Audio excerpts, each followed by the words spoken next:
কথায় আছে কারো পৌষ মাস তো কারো সর্বনাশ। দক্ষিণ আফ্রিকার কাছে হেরে সেই সর্বনাশটি ভোগ করছে বর্তমান বিশ্ব চ্যাম্পিয়ন ইংল্যান্ড।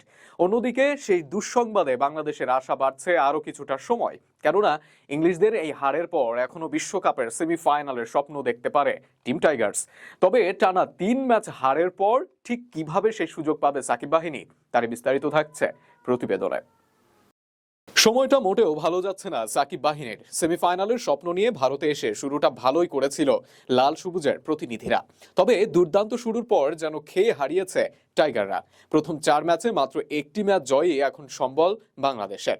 রান রেটের দিক থেকেও পরিস্থিতি তাদের পক্ষে নেই, তবে ইংল্যান্ডের হারের কারণে বাংলাদেশ পয়েন্ট তালিকায় এমন একটা স্থানে উঠে এসেছে যেখান থেকে দলটার নিজেদের কাজটুকু করলে সেমিফাইনালে ওঠার একটা ভালো সম্ভাবনা থাকবে সাকিব বাহিনীর জন্য।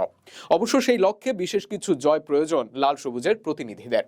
সেক্ষেত্রে টুর্নামেন্টের অন্তিম ম্যাচগুলো এবং গুরুত্বপূর্ণ ম্যাচগুলোতে টাইগারদের প্রতিপক্ষ হিসেবে রয়েছে দক্ষিণ আফ্রিকা, পাকিস্তান এবং অস্ট্রেলিয়া। এর বাইরে নেদারল্যান্ডস এবং শ্রীলঙ্কার বিপক্ষেও ম্যাচ রয়েছে টাইগারদের। 4 ম্যাচ শেষে পয়েন্ট টেবিলের 6 নম্বরে অবস্থান করছে সাকিবের দল।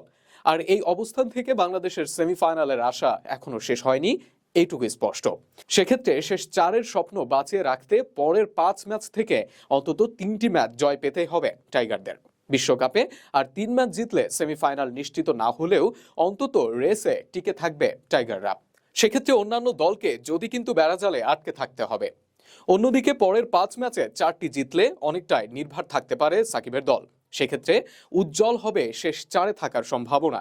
মোট 5 জয় নিয়ে অন্তত চতুর্থ স্থানে থেকে বিশ্বকাপের সেমিতে পা রাখবে সাকিব আল হাসানের দল। আর বাকি 5 ম্যাচের সবকটিতে জয় পেলে বাংলাদেশের সেমিফাইনাল অনেকটাই নিশ্চিত থাকবে বাংলাদেশের জন্য। তবে কাজটা মোটেও সহজ হচ্ছে না হাথুরুর শিষ্যদের জন্য, কেননা একদিকে যেমন ব্যাটারদের ব্যর্থতা ভাবাচ্ছে দলকে, ঠিক তেমনি বোলারদের ফর্মহীনতা উদ্বেগের কারণ হয়ে দাঁড়িয়েছে। বিশেষ করে বিশ্বকাপ শুরুর আগে টাইগাররা পেস ইউনিট নিয়ে কিছুটা আত্মবিশ্বাসী ছিল, তবে বিশ্বকাপের আসরে শরীফুল হাসানরাও হতে পারছেন না সফল। আর তাই চিন্তা বাড়ছে দলের। তার উপর দক্ষিণ আফ্রিকা, পাকিস্তান সহ অস্ট্রেলিয়ার মতো বাঘা বাঘা দলের বিপক্ষে লড়তে হবে লিটন মুশিদের, যে কারণে আর 3 ম্যাচ জয়ই কঠিন হতে চলেছে হাথুরুর শিষ্যদের জন্য। তবে শেষ পর্যন্ত কিছু নাটকীয়তার আশা করতেই পারে টাইগার ভক্তরা, কেননা বিশ্বকাপের আসরে ইতিমধ্যে বড় দলগুলোকে হারাতে সক্ষম হয়েছে নেদারল্যান্ডস, আফগানদের মতো দলগুলো।